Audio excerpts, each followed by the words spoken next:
শ্রদ্ধা, বিশ্বাস আর ভক্তির অনন্য সমন্বয় হল মৌলভীবাজার জেলার রাজনগর উপজেলার তারাপাশা গ্রামের বিষ্ণুপদধাম। আমরা মৌলভীবাজার জেলার বাসিন্দা হিসেবে গর্বের সাথে বলতে পারি আমাদের এমন একটি তীর্থ রয়েছে। আসুন ঘুরে দেখাই আজকে এই মন্দিরটি। প্রথমে মূল গেটের ডান পাশে দেখতে পারবেন গণেশের মন্দির।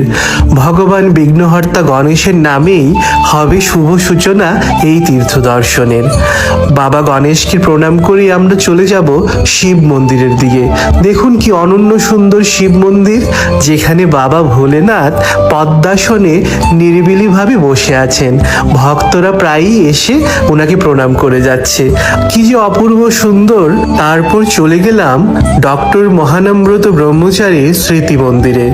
কথিত আছে যে এই বিষ্ণুপদ ধামকে পুনরুদ্ধার করেছিলেন ইনি। তো ওনাকে প্রণাম করেই দেখতে পারলাম তুলসী বেদি। খুব সুন্দর তুলসী বেদি সাজিয়ে রাখা হয়েছে। আর এই দেখুন, এটাই হলো পিণ্ডদান কুণ্ড। গয়াতে যেরকম মানুষ গিয়ে পিতামাতার উদ্দেশ্যে পিণ্ডদান করে, তেমনি আপনি এখানেও নিজেদের পিতামাতার উদ্দেশ্যে পিণ্ডদান করতে পারবেন।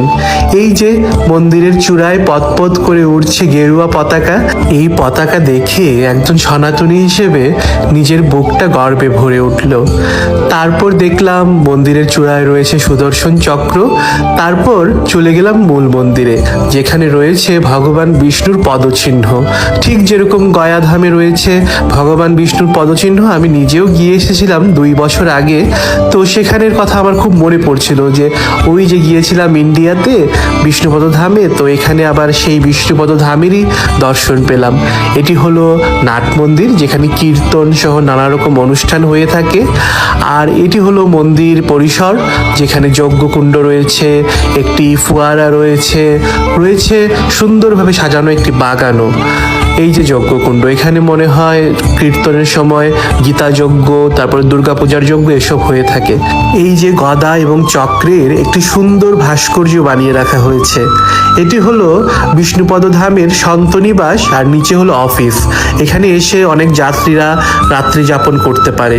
এটি হলো ভোগ মন্দির, যেখানে পুরো মন্দিরের ভোগ রান্না করা হয়। আর ভোগ মন্দিরের পাশেই রয়েছে একটি ঘাট, একটি পুকুর রয়েছে এখানে। আর পুকুরের ওপারে একটি সুন্দর দুর্গা মন্দির তৈরি হচ্ছে। যাই হোক, আবার দেখে নিন বিষ্ণুপদ ধামের পুরোটা চিত্র, একদম মন্দির পরিসর। এই দেখুন না, আজকে আমরা গিয়ে দেখলাম অনেক বাচ্চা কাচ্চা নিয়ে মানুষজন এসেছে।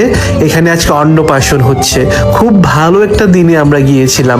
যাই হোক, বাচ্চাদের অন্নপ্রাশন দেখে খুবই